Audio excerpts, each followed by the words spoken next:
The gentleman from Kentucky, Mr. Massie, for 5 minutes.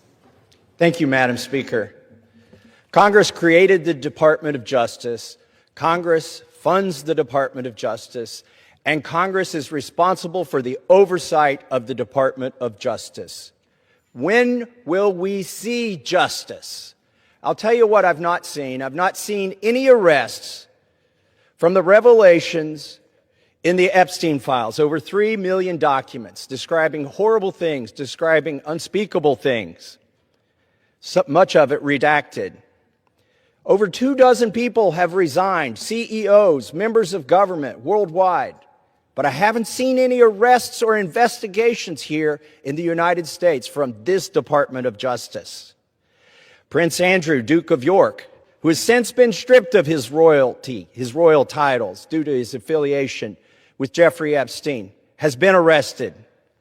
Peter Mandelson, who previously served as UK's ambassador to the United States, resigned in disgrace from United Kingdom's House of Lords and the Labour Party, and he's been arrested. Former Prime Minister of Norway, Torbjørn Jagland, has been charged. But we don't see any charges, arrests, or investigations in the United States. What do we see? We see our FBI director celebrating in the locker room at the Olympics overseas. It's fine to be proud of this country, but we should be proud of this country because we have a system of justice that works, and yet we do not. Who are the men that should be investigated? I'll name them right here. Leon Black. You don't even have to see past the redactions to see that this man needs to be investigated.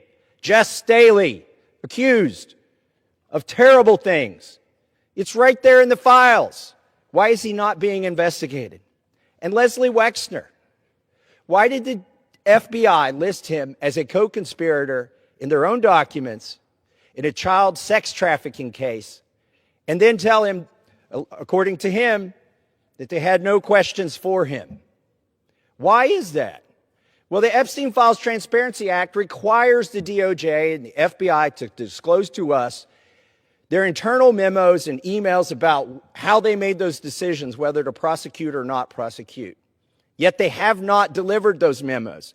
And we still don't have the memos and documents and emails from 2008 to explain why Jeffrey Epstein was given such a light sentence in what would have been an open and shut case of child sex trafficking, which allowed him to go back and recommit these terrible crimes, create hundreds of more victims, and ensnare so many other people in his conspiracy.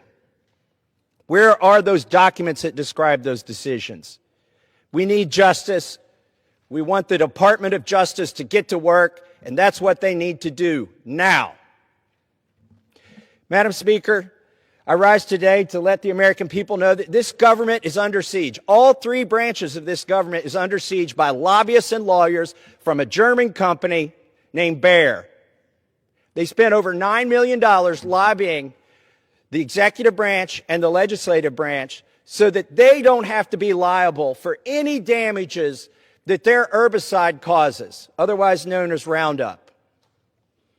And they're having some success. Now, they haven't had any success yet in this chamber to get that immunity. They've had some success in the state legislatures, which are also under siege, to get this immunity from liability. Look, the Constitution guarantees people a trial if they've been harmed. Why are we contemplating going against the Constitution? The Attorney General has opined favorably for this German company in front of the Supreme Court about getting rid of any liability that they should have for any damages. And the most recent thing that we've seen, the executive branch. By the way, the President's Chief of Staff and the President's Attorney General worked for one of the biggest lobbying firms that's received hundreds of thousands, millions of dollars from Bayer.